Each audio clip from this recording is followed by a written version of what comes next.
am Rara Yulia Kartikasari with number 13, and today I want to explain about my material, its vowel versus consonant, and the high-low dimension. Vowel and consonant are both speech sounds and are both necessary for language since they play complementary roles in structuring syllables and words. Both are formed by modifications of a moving airstream carried out by the action of the vocal folds and articulatory organs. However, below this very general, common level, consonant and vowels.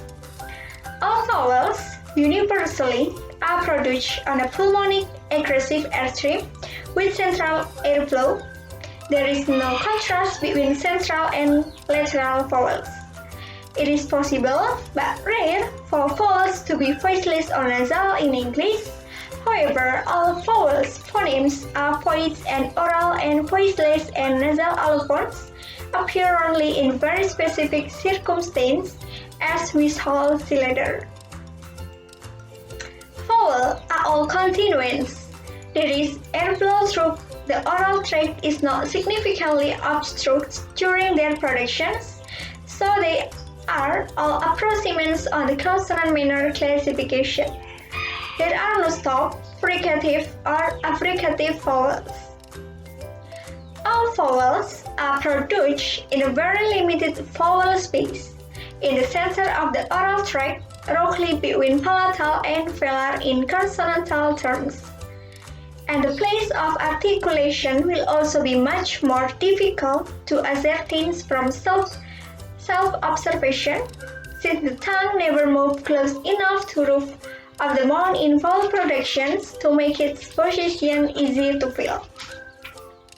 Okay, the next material is about the high-low dimension.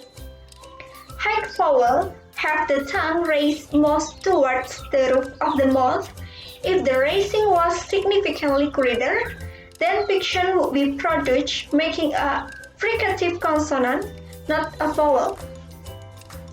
High vowel, for example, kid, fleece, foot, and goose. And the next is low vowel. Low vowel are those where the tongue is not raised at all, but rather lowered from its resting position. When you produce a low vowel, you will be able to feel your mouth opening and your jaw dropping, even if it is not very easy to figure out quite what your tongue is doing. For example, chop, laugh, and palm. Okay, again, there is a further class intermediate between high and low, namely the mid vowels.